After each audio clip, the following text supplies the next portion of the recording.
இன்னைக்கு காலையில இருந்து தமிழ்நாட்டோட அரசியல்ல ரொம்ப பெருசா பேசிட்டு இருக்க ஒரு விஷயம் என்ன, இல்ல ரொம்ப பெருசா மாறிட்டு இருக்கக்கூடிய ஒரு செய்தி என்னன்னு பார்த்தோன்னா, ஏவா வேலு அவர்கள் திமுகவோட முன்னாள் அமைச்சர், அவரோட வீடு மற்றும் அவர் சம்பந்தப்பட்ட சில நபர்களோட வீடுகள்ல வருமான வரித்துறை, தமிழக வருமான வரித்துறையானது ரொம்ப பெரிய அளவுல சோதனை நடத்திட்டு இருக்காங்கன்னு ஒரு செய்தியானது வெளியில வேகமா பரவுது.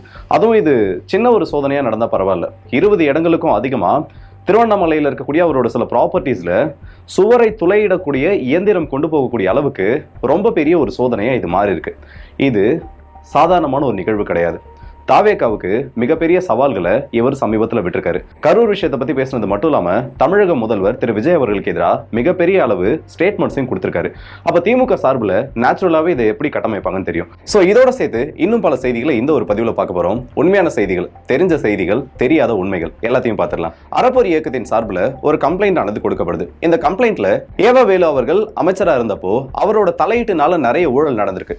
இந்த ஊழல் எல்லாமே பல கோடி ரூபாய் மதிப்பில் நடந்திருக்கு. போடாத சாலைகளை போட்டுட்டோம்னு சொல்லி கணக்கு காமிச்சிருக்காங்கன்னு ஒரு புகார் ஆனது வருது. இந்த புகாருக்கு எஃப்ஐஆர் ரெஜிஸ்டர் பண்ணதுக்கு அப்புறமா இதோட தொடர்ச்சியா தான் இந்த ரைட் நடக்குது. சரி, அந்த புகார்ல அப்படி என்ன மென்ஷன் பண்ணிருக்காங்க? நார்மலான ஒரு எஃப்ஐஆர் வரப்போ இந்த அளவுக்கு வேகமா கவர்மெண்ட் ஆக்ஷன் எடுக்குமான்னு பார்த்தனா, அந்த புகார்ல இருக்கக்கூடிய உண்மைத்தன்மை அந்த அளவுக்கு இருக்கதா சொல்லிருக்காங்க. சரி, அவங்க கொடுத்திருக்கக்கூடிய தகவல்களை நான் ஒவ்வொன்றா சொல்றேன். அதுக்கப்புறம் இந்த விஷயத்தோட சீரியஸ்னஸ் எந்த அளவுக்கு இருக்குன்னு புரியும். அறப்போர் இயக்கம் தன்னோட சமூக வலைதள பக்கத்துல பதிவு பண்ண ஒரு பதிவு இது. அறப்போர் இயக்கத்தின் புகாரின் அடிப்படையில் முன்னாள் திமுக அமைச்சர் வேலு மீது தமிழக லஞ்ச ஒழிப்புத்துறை வழக்கு பதிவு செய்து ரெய்டு நடத்த ஆரம்பிக்கிறாங்க. இந்த ரெய்டுல அமைச்சர் ஏவா வேலு மட்டும் இல்லாம அவரோட ரொம்ப க்ளோஸான அசோசியேட்டா இருக்கக்கூடிய சங்கர்னு சொல்லக்கூடிய ஒரு நபரோட இடங்களிலும் ரெய்டு ஆனது நடத்தப்படுது. இந்த சங்கர் யாருன்னு பார்த்தோன்னா, 2015 ஊழல் கேஸ்ல மாட்டின சீனியர் இன்ஜினியர் சந்திரசேகர் 2021 சீஃப் இன்ஜினியரா ப்ரமோஷன் வாங்கி 2022 4.5 கோடி கான்ட்ராக்டை சங்கர் ஆனந்துக்கு கொடுத்திருக்காரு.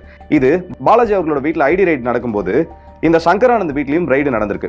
அந்த வருஷம் கரூர்ல போட்ட 170 கோடி ரோடு கான்ட்ராக்ட்ல 110 கோடி கான்ட்ராக்டை இந்த ஆனந்துக்கு தான் கொடுத்திருக்காங்க. அதுவும் இந்த கான்ட்ராக்ட்ல பார்த்தோன்னா 95 மில்லிமீட்டர் உயரத்துக்கு போட வேண்டிய சாலைகளுக்கு பதிலா 4 சென்டிமீட்டர் உயரத்துக்கு சாலை போடுறோன்னு சொல்லி எஸ்டிமேட் வாங்கிட்டு ரொம்ப கம்மியான அளவுல சாலைகளை போட்டதா சொல்லியிருக்காங்க. இப்படி 9 சாலைகளுக்கு 85 கோடி செலவு செய்யறதுல அந்த கம்மியா போட்டதுனால 8.75 கோடி வரைக்கும், கிட்டத்தட்ட 10% வரைக்கும் இந்த 9 ரோட்ல இழப்பு ஏற்பட்டதா சொல்லியிருக்காங்க. 2014 இருந்து இவரோட பேர்ல மட்டுமே 170 கோடிக்கும் அதிகமா ஊழல் பணம் சேர்ந்துருச்சுன்னு சொல்லி மிகப்பெரிய குற்றச்சாட்டுகளை அறப்போர் இயக்கத்தின் சார்பா இந்த ஒரு கம்ப்ளைண்ட்ல ரெஜிஸ்டர் பண்ணிருக்காங்க. இப்போ நான் படிச்சது எல்லாருமே அதிகாரப்பூர்வமா உங்களோட சமூக வலைதள பக்கங்கள்ல போட்டிருக்காங்க. யாருக்காச்சும் சந்தேகம் இருந்ததுன்னா போயிட்டு பார்க்கலாம். இப்போ வரைக்கும் நான் இந்த வீடியோ பேசிட்டு இருக்கப்போ இந்த ரைடு ஆனது முடியல, தொடர்ந்து நடந்துட்டே இருக்கு.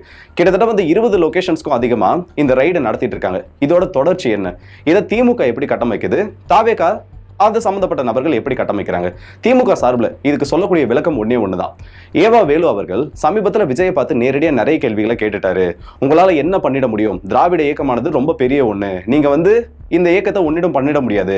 விஜய் அவர்களுக்கு எதிராக அடுக்கடுக்கான விமர்சனம், ஆட்சியை பத்தி அடுக்கடுக்கான விமர்சனம் வச்சதுனால இந்த ஒரு வழக்கு பதியப்பட்டதா சொல்லிருக்காங்க. நீங்க எத்தனை பேர் இந்த பேட்டர்னை கவனிக்கிறீங்கன்னு தெரியல. நல்லா பாத்தீங்கன்னா அமைதியா இருக்கக்கூடிய அமைச்சர்கள் கூட திடீர்னு விஜய் அவர்களுக்கு எதிராக பேசுவாங்க. இது எனக்கு என்ன தோணுதுன்னா, பிரச்சனை வரப்போதுன்னு முன்னாடியே ஒருத்தவங்களுக்கு தெரிஞ்சிருச்சுன்னு வைங்க, அதை எப்படி அதுல இருந்து எஸ்கேப் ஆகலாம் ட்ரை பண்ணுவாங்க. எஸ்கேப் ஆகலாம் ட்ரை பண்றதை விட எப்படி நம்ம பேர்ல இருந்து இந்த பிரச்சனையை மடைமாற்றம் பண்ணலாம்னு சொல்லிட்டு தான் செந்தில் பாலாஜி அவர்களா இருக்கட்டும், அனிதா ராதாகிருஷ்ணன் அவர்களா இருக்கட்டும், இப்போ ஏவா வேலு அவர்களா இருக்கட்டும், இதெல்லாம் ரொம்ப பெரிய லெவல். இப்போ தொடர்ந்து கொஞ்ச நாளா வெளியில போயிட்டு வாயத்தரங்க சிஎம்னு சொல்லி கத்திட்டு இருக்க இந்த ஜூலியா இருக்கட்டும், இவங்க எல்லாருக்கும் அடுத்த பிரச்சனை வரப்போகுதுன்னு தெளிவா தெரியும். இடியோட பெண்டிங் கேசஸ்ல இன்னும் அனிதா ராதாகிருஷ்ணன் மேலையும் செந்தில் பாலாஜி அவர்கள் மேலையும் அந்த வழக்கானது இருக்கு. ஒருவேளை நாளைக்கு இடி ரைட் பண்ண வந்துருச்சுன்னு வைங்க, பாத்தீங்களா நாங்க விஜய்க்கு எதிராக பேசணும், அவங்க பிஜேபியோட சேர்ந்து இந்த மாதிரி ஒரு திட்டத்துல ஒரு பொய்யான கேஸ்ல எங்க உள்ள போக வைக்கிறாங்கன்னு சொல்லி ஒரு பெரிய ஒரு நரேட்டிவை செட் பண்ண முடியும். அப்படி அவங்க சொல்லக்கூடிய அந்த நரேட்டிவ் இல்ல செட் பண்ணக்கூடிய நரேட்டிவை பிக்கப் பண்ணி அந்த ஒரு ஃபேக்கான நரேட்டிவ் ஸ்ப்ரெட் பண்றதுக்கு இங்க பெரிய ஒரு கூட்டம் இருந்துருக்கு. இது எனக்கு தோணுறதா. ஒருவேளை உங்களுக்கு இதுல மாற்று கருத்து இருக்குன்னா நீங்க தாராளமா அதை கமெண்ட் செக்ஷன்ல சொல்லலாம். இப்போ இந்த ஒரு கேஸ்க்கே வருவோம். இப்போ இவர் மேல பிரச்சனை இருக்குன்றது தெரியும், எப்ப வேணா இவர் மேல வழக்கு பதிவு செய்யப்படுன்றது தெரியும், சோதனைகள் நடத்தப்படுன்றது தெரியும். அப்போ அந்த சோதனைகளை திசை திருப்பறதுக்காகவும் இந்த பிரச்சனையினால என்ன கைது பண்ணல, நான் இந்த மாதிரி விஜய் அவர்களுக்கு எதிராக பேசிட்டேன் அதனால என்ன கைது பண்ண போறாங்கன்னு சொல்லி இவங்க இந்த இடத்துல மாத்தி பேசுறதுக்கான வாய்ப்பு இருக்கு. சோ ரெண்டுமே இந்த மாதிரி மாறி மாறி நடந்துட்டு இருக்கப்போ ஏவா வேலு அவர்களுக்கு எதிராக மிகப்பெரிய அளவு ஆதாரங்கள், டிஜிட்டல் ஆதாரங்கள், இன்னும் பிசிக்கலான பல டாக்குமெண்ட்ஸ் ஆனது கிடைச்சிருக்கிற மாதிரி சொல்லிருக்காங்க. இந்த சோதனை நடந்துட்டு இருக்கப்போ இன்னும் சில ஃபன்னான சம்பவம் நடந்துட்டு இருக்கு. என்னன்னு பார்த்தோன்னா, அவரோட வீட்டுல சோதனை நடந்துட்டு இருக்கு. திடீர்னு பார்த்தோன்னா திமுக சார்ந்த சரவணன் அவர்கள் அங்க போறாரு. சிரிப்புக்கு ரொம்ப புகழ்பெற்ற ஒரு நபர். அவர் அந்த இடத்துல போறாரு, கேட்டுக்கு வெளியில நிக்கிறாரு. பாவம் உள்ள விடல. இந்த மாதிரி உள்ள போறதுக்கு பர்மிஷன் இருக்கான்னு கேட்டா யாருக்கும் பெர்மிஷன் இல்லைன்னு சொல்லி வெளியிலேயே நிக்க வச்சுட்டாங்க. பாவம் மனுஷன் ரொம்ப நேரமா நின்று இருந்தாரு. அடுத்தது பார்த்தோன்னா அண்ணன் ராசா அவர்கள் போறாரு. ராசா அவர்கள்னு சொன்னாலே சமீபத்தில் அவர் பேசக்கூடியது எல்லாமே வந்து ரொம்ப வைரலா மாறிட்டு இருக்கு. அந்த அளவுக்கு வந்து அப்படியே ஃபயரா பேசிட்டு இருக்காரு. ஆனா அவர் என்ன பேசுறாரு, அதனால என்ன பிரச்சனை வரப்போகுதுன்றது இன்னும் அவங்க கழக உடன்பிறப்புகளுக்கு புரியுதா என்னன்றது தெரியல. அவங்க போனதுக்கு அப்புறமா ஏன்பா உள்ள விடுங்க, பெர்மிஷன் இருக்கா இல்லையான்னு கேட்டதும் அவராலேயே அந்த சிரிப்பு அடைக்க முடியல. இப்போ என்ன இடத்துக்கு வந்திருக்கோம், உள்ள வந்து லஞ்ச ஒழிப்புத்துறை சோதனை நடந்துட்டு இருக்கு. முதல்ல தான் ஒரு வக்கீல் வந்தாரு. பேசிக்கான ஒரு விஷயம், உள்ள வந்து ரைடு நடந்துட்டு இருக்குன்னா யாரையும் அவ்வளவு சீக்கிரத்துல உள்ள விட மாட்டாங்க. நீங்க வந்து வக்கீலா இருந்தாலும் சரி, யாரா இருந்தாலும் சரி, ரைடு முடிகிற வரைக்கும் வெளியில இருந்து யாரும் உள்ள வரக்கூடாது, உள்ள இருந்து யாரும் வெளியில போகக்கூடாதுன்னு. இந்த புரோட்டோகாலை பத்தி பெருசா பேசுறவங்களுக்கு இது தெரியாதா என்னன்னு தெரியல. இவங்களுக்கு எல்லாம் தெரியும். ஆனா அப்படி தெரிஞ்ச இந்த இடத்துல போயிருக்காங்கன்னா ஏதோ ஒரு பெரிய விஷயமானது உள்ள இருக்கு. அப்புறம் அவரும் பார்த்தாரா என்னன்னு தெரியல. இந்த 2 வீடியோ இப்ப ரொம்ப வைரலான ஒரு விஷயமா மாறிட்டு இருக்கு.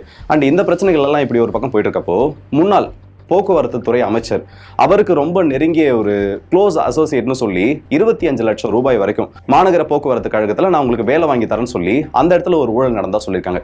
ஆனா இதுல வந்து டைரக்டா உங்களை கனெக்ட் பண்ற மாதிரி இப்ப வரைக்கும் செய்திகள் எதுவும் வெளியில வரல. அவரோட பேரை சொல்லி தான் இந்த இடத்துல ஊழல் பண்ணதா குற்றச்சாட்டுகளானது வந்துட்டு இருக்கு. இதுக்கு நடுவில் வெள்ளை அறிக்கை வந்திருக்கு. இன்னைக்கு ரொம்ப முக்கியமான ஒரு டாபிக்கா மாற வேண்டிய ஒரு விஷயம் தான் இது. ஏன்னா தாவேகா சார்பில் மின்சாரத்துறையில நடந்திருக்கக்கூடிய பிரச்சனைகள் என்னென்னலாம் பிரச்சனைகளை நாங்கள் ஃபேஸ் பண்ணிட்டு இருக்கோம்னு சொல்லி இந்த வெள்ளை அறிக்கையை மிகப்பெரிய அளவில் காமிக்கணுன்றதை நினைச்சிருந்தாங்க. அந்த வெள்ளை அறிக்கையும் இன்னைக்கு வெளியில வந்துச்சு. இதை செந்தில் பாலாஜி அவர்கள், முன்னாள் மின்சாரத்துறை அமைச்சர் செந்தில் பாலாஜி அவர்கள் எவ்வளவு இதுல பிரச்சனைகள் நடந்திருக்கு, இல்ல நாங்க வந்து எந்த அளவுக்கு கடனை குறைச்சிருக்கோன்ற மாதிரி எல்லாத்தையும் வெளியில பெருசா பேசிட்டு இருந்தாங்க. அதெல்லாம் வந்து டேட்டாவோட இன்னும் நம்ம தனியா பார்க்கலாம் ஒரு வீடியோல. அந்த அளவுக்கு இருக்கு. ரொம்ப ஷார்ட் அண்ட் ஸ்வீட்டா சொல்லணும்னா, எங்க ஆட்சியில நாங்க கடனை குறைச்சிருக்கோம், மின்சார உற்பத்தி கழகத்துக்கு ஏற்படக்கூடிய அந்த பிரச்சனையை நாங்க குறைச்சிருக்கோன்ற மாதிரி சொல்றாரு. அண்ட் சமீபத்தில் டிஎன்பிசி சார்பா தேர்வுல வெற்றி பெற்ற நபர்களுக்கு வேலைன்றதையும் கொடுத்தாங்க. அந்த ஆர்டர் பணி நியமன ஆணை கொடுத்தாங்க. இதுக்கெல்லாம் காரணம் வந்து எங்க அரசு தான். எல்லாத்துலயுமே வந்து திமுக பண்ணதுல தாவேகா வந்து ஸ்டிக்கர் ஓட்டிட்டு இருக்கின்ற மாதிரி சொன்னாங்க. எனக்கு ஒரே ஒரு லாஜிக் மட்டும் இடிக்குது. என்னன்னா, ஒரு கவர்மெண்ட்ல ஒரு நல்லது நடக்குது, அதுவும் வந்து ஒரு 2 மாசத்துக்குள்ள இந்த அளவுக்கு நல்ல விஷயங்கள் நடக்குதுன்னா, இதெல்லாம் போன ஆட்சியில நாங்க பண்ணோம், அது மேலதான் நீங்க ஸ்டிக்கர் ஓட்டுறீங்கன்னு சொல்லி எல்லாம் பெருசா பேசுறீங்க. சரி, ஆனா அதே 2 மாசத்துக்குள்ள சட்டம் ஒழுங்குல அவ்வளவு பிரச்சனை வந்திருக்கு. எங்க பார்த்தாலும் வந்து நியூஸ் மீடியா ஸ்பீக் பண்ணக்கூடிய செய்தியெல்லாம் பார்த்தோன்னா ஒரு நாளைக்கு 2-3 செக்ஷுவல் அசால்ட்டாவது நடந்திருக்கு. அதுக்கு மட்டும் கவர்மெண்ட் மேல பழி தூக்கி போடுறப்போ இது எந்த வகையில என்ன லாஜிக் இதுன்னு புரியல. சரி, இதெல்லாம் பேசிட்டாரு, ஓகே, போன ஆட்சியில பண்ணாங்க அதனால அவங்க பேசுறாங்க, அவங்க அப்படிதான் பேசுவாங்க சொல்லி விட்டுறலாம். ஆனா இந்த மின்சாரத்துறையை பத்தி இவர் இந்த அளவுக்கு பேசியிருக்கப்போ அதே மின்சாரத்துறையில தான் ஒரு 90,000 டிரான்ஸ்ஃபார்மர் வாங்குறதுல ஊழல் நடந்திருக்குன்னு சொல்லி சிபிஐ கேஸ் நடந்திருக்கு. அந்த சிபிஐ கேஸோட தொடர்ச்சி எப்படி போச்சு, இது எல்லாருமே வரலாறுகள். அதை பத்தி நான் எதுவும் சொல்றதுக்கு இல்லை. ஆனா அதை பத்தி மனுஷன் எதனா பேசுவாரன்னு பார்த்தோன்னா கண்டிப்பா எதுவும் பேசல. சரி, இன்னைக்கான செக்மெண்ட்ல இதுதான். அண்ட் கடைசியா ஒரு செக்மெண்ட் நான் புதுசா சேர்த்திருக்கேன். என்னன்னா, இன்னைக்கு அரசியல் இன்ஸ்டாகிராம்லயும் ட்விட்டர்லயும் ரொம்ப பெரிய ஒரு பேசு பொருளா இருக்கு. அப்படி ட்விட்டர்ல இருந்து இன்னைக்கு ஒரு 2 ட்வீட் என்னோட கண்ணை ரொம்ப உறுத்திட்டே இருந்தது. அந்த 2 ட்வீட்டையும் எடுத்து நான் முன்னாடி காமிக்கிறேன். அதை பத்தி கொஞ்சம் பேசுவோம். இதை கடைசியா ஒரு தனி செக்மெண்டாவே, அது ட்ராலா இருந்தாலும் சரி, இல்லை கொஞ்சம் சீரியஸான விஷயமா இருந்தாலும் சரி, அதை கடைசியா பார்ப்போம்னு சொல்லிட்டு. என்னன்னா, திமுகவோட சட்டத்துறை இணை செயலாளர் சூர்யா வெற்றிகொண்டான் அவர் பேசிய ஒரு காணொலி, அறநிலையத்துறை அமைச்சர் அவர்களை பத்தி எவ்வளவு மோசமா பேச முடியுமோ, அவா வெறும் ஒரு தேங்காய்க்காக 50 பொய் சொல்லக்கூடியவன்னு சொல்லி அவங்களோட கம்யூனிட்டியை பேஸ் பண்ணி ஒரு கமெண்ட்ன்றதை வச்சிருக்காரு. இப்படி வச்சது மட்டும் இல்லாம உதயநிதி என்ன வந்து சுதந்திர போராட்ட தியாகியான்னு சொல்லி ஒரு கேள்வியை கேட்டுட்டாராம் இந்து அறநிலையத்துறை அமைச்சராக இருக்கக்கூடிய ரமேஷ் அவர்கள். அவர் அந்த கேள்வியை கேட்டதுல என்ன தப்புன்றது எனக்கு புரியல. ஏன்னா இது வரைக்கும் திமுக காரங்களும் சரி, இல்லை எதிர்கட்சி தலைவராக இருக்கக்கூடிய உதயநிதி அவர்களும் சரி, எங்க அப்பா யாரு தெரியுமா, எங்க தாத்தா யாரு தெரியுமா, இந்த விஐபி படத்துல ஒன்று தெரியும், எங்க அப்பா யாரு தெரியுமா, அவர் எவ்வளவு பெரிய பிசினஸ்மேன் தெரியுமான்னு சரி. ஆனா கடைசி வரைக்கும் அந்த கேரக்டர் என்ன பண்ணுச்சுன்றதை காமிக்க மாட்டாங்க. அதே கேள்விதான் அவரும் கேட்டாரு. விஜய் அவர்களை பார்த்து ஒரு விமர்சனம் வைக்கிறப்போ உதயநிதி மீதும் அதே விமர்சனம் தான் வரும். அவர் சிஎம் ஆகிட்டாரு, அவர் பண்ண கஷ்டங்கள் என்ன, இதெல்லாம் வந்து விமர்சனங்களா வரதுன்றது வேற. இதெல்லாம் வந்து கம்ப்ளீட்டா பர்சனல் அட்டாக் உள்ள வருது. அதுவும் அந்த கம்யூனிட்டியை மென்ஷன் பண்ணி அந்த அமைச்சரை பத்தி பேசுறப்போ இதே திசையை எதிரில் இருக்கக்கூடிய டிவிகே மெம்பர்ஸ் இல்ல விர்ச்சுவல் வாரியர்ஸ் கேட்கிறப்போ, பாத்தீங்களா இவங்க மொத்தமா இப்படிதான், பாத்தீங்களா இவங்க இப்படிதான் சொல்லி ஒரு நரேட்டிவ் செட் பண்றாங்க. அபிஷியல் டிஎம்கே ஐடி விங்ல அவங்களோட வாட்ஸ்அப் குரூப்ல இது எல்லாத்தையுமே ஷேர் பண்ணிட்டு இருக்காங்க. இதுக்கு பேர் தான் ஃபேக்கான ஒரு நரேட்டிவ் செட் பண்றது. அண்ட் அது மட்டும் இல்ல, சமீபத்தில் வந்து நிறைய லஞ்சம் சம்பந்தப்பட்ட ஒழிப்புகள் நடந்திருக்கிறதா தாவேகா அது சம்பந்தப்பட்ட இல்ல நிறைய நியூட்ரலான நபர்கள் கூட அவங்களோட பதிவுகளை போட்டுட்டு இருக்காங்க. அப்படி ஒரு நபர் போட்ட பதிவு தான் இது. எஃப்சிக்கு போறப்போ பெருசா வந்து என்கிட்ட யாருமே லஞ்சம் கேட்கல, அபிஷியலா நான் என்ன அமௌண்ட் கொடுப்பனோ அதை மட்டும் தான் கொடுத்துட்டு அதை டேக் பண்ணி இன்னொரு கழக உடன்பிறப்பு ஒருத்தர் போட்டிருக்காரு. என்ன போட்டிருக்காருன்னா, எவன்டா உனக்கு வந்து ஆர்சி புக்குக்கெல்லாம் வந்து லஞ்சம் வாங்குவான், இது கூட தெரியாத தற்கொலையா இருக்கேன்னு. கீழே கமெண்ட் செக்ஷன் ஓபன் பண்ணி பாக்குறப்பதான் தெரியுது போஸ்ட போட்டவர் எந்த அளவுக்கு பெரிய தற்கொலைன்னு சொல்லி. எஃப்சி ரெஜிஸ்ட்ரேஷனுக்கு போயிட்டு வந்ததை ஒரு சின்ன ஒரு பதிவா எடுத்து போடுறாரு. ஆனா அது தெரியாம இல்ல தெரியும் இவங்களுக்கு இது வந்து எதுக்காக போயிட்டு வந்தாங்க அந்த அளவுக்கு தெரியாதவங்க, அந்த அளவுக்கு தற்கொலைங்களா யாரும் கிடையாது. எல்லாருக்கும் அது நல்லா தெரியும். ஆனா அவங்க செட் பண்ணக்கூடிய அந்த நரேட்டிவ்க்கு இது என்னெல்லாம் தேவை. அந்த போஸ்ட் அவ்வளோ ரீச் ஆயிருக்கு. கிட்டத்தட்ட வந்து ஒரு 3 லட்சம் நபர்களுக்கும் அதிகமா பார்த்திருக்காங்க. ஏகப்பட்ட ஷேர்ன்றதும் நடந்திருக்கு. இதை எத்தனை பேர் வந்து ஃபேக்டை செக் பண்ணுவாங்க, இல்ல எத்தனை பேர் வந்து அது உண்மையா பொய்யான்னு பார்ப்பாங்கன்னு தெரியல.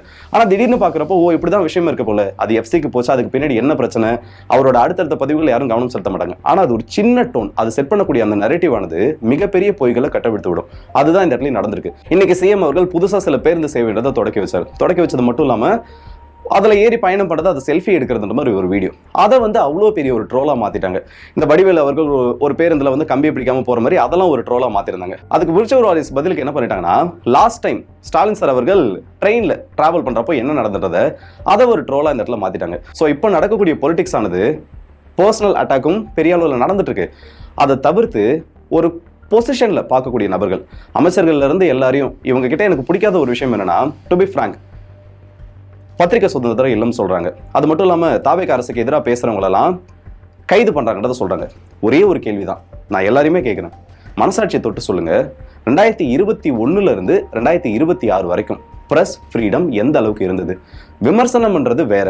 நீங்க வந்து ஆட்சியை விமர்சனம் பண்ணலாம், சிஎம் விமர்சனம் பண்ணலாம், அவரோட முடிவுகளை விமர்சனம் பண்ணலாம், இதெல்லாம். ஆனா அதை தாண்டி பர்சனல் அபியூஸ், பர்சனல் அட்டாக்னு போறப்போ அதை எந்த விதத்துல நியாயப்படுத்துவாங்கன்னு தெரியல.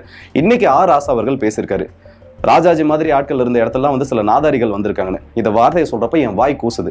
ஆனா இதற்கு எதிராக ஒரு நடவடிக்கை எடுக்கப்படுறப்போ இங்க இருக்கக்கூடிய ஒரு கூட்டமே அவங்கள ஒரு பெரிய ஹீரோவா மாத்தி, அவங்கள பெரிய பெரிய போராட்டக்காரர்கள் நிலைமைக்கு மாத்தி எல்லாத்தையும் இந்த இடத்துல காமிச்சிட்டு இருக்காங்க. ஸோ நான் திரும்பவும் சொல்ல வர்றது ஒண்ணுதான், அரசியல்னு சொல்லக்கூடியது இன்னைக்கு வேற மாதிரி போயிட்டு இருக்கு. ஆனா அப்படி இருக்கப்போ ஃபேக்ட்ஸ் எது, பொய் எது, உண்மை எது, ப்ரொபகண்டா எதுன்னு தெரியாத ஒரு நிலைமை இருந்துட்டு இருக்கு. அப்படி இருக்கப்போ எல்லாருக்கும் பர்சனல் லைஃப் வேற, பொலிட்டிக்கல் லைஃப் வேற. இதை பெருசா பேசுற அளவுக்கு எனக்கு வந்து மெச்சூரிட்டி கிடையாது. இருந்தாலும் எனக்கு தெரிஞ்ச அளவுக்கு நான் சொல்றேன், ஒரு கட்சிக்காக நீங்க சப்போர்ட் பண்றீங்க, இல்ல கட்சியை பத்தி பேசுறீங்கன்னா அந்த ஒரு லிமிட்ல நின்னுக்கோங்க. ஏன்னா நீங்க ஒரு கட்டத்துக்கு மேல பிரச்சனை சந்திக்கிறப்போ அந்த கட்சி ஒரு கட்டத்தை தாண்டி உங்களுக்கு பின்னாடி வராது. இதை பல நபர்கள் உணர்ந்திருப்பீங்க. இருந்தாலும் நான் திரும்ப சொல்றேன். ஸோ இந்த வீடியோ பத்தி உங்களோட கருத்துக்களை மறக்காம கமெண்ட் செக்ஷன்ல சொல்லுங்க. லாஸ்டா இந்த மாதிரி ட்விட்டர்ல வரக்கூடிய மற்றும் இன்ஸ்டாகிராம்ல வரக்கூடிய சில வீடியோக்கள், அந்த வீடியோ மீம்ஸா பார்க்கலாம், கொஞ்சம் ஆட் பண்ணலான்றது என்னோட ஒரு ஐடியாவா இருக்கு. இதை பத்தி உங்களோட கருத்துக்களை மறக்காம கமெண்ட்ஸ்ல சொல்லுங்க. ஸோ அடுத்த வீடியோஸ் நிற்போம். அது வருது உங்கள் ராஜேஷ் கண்ணன்.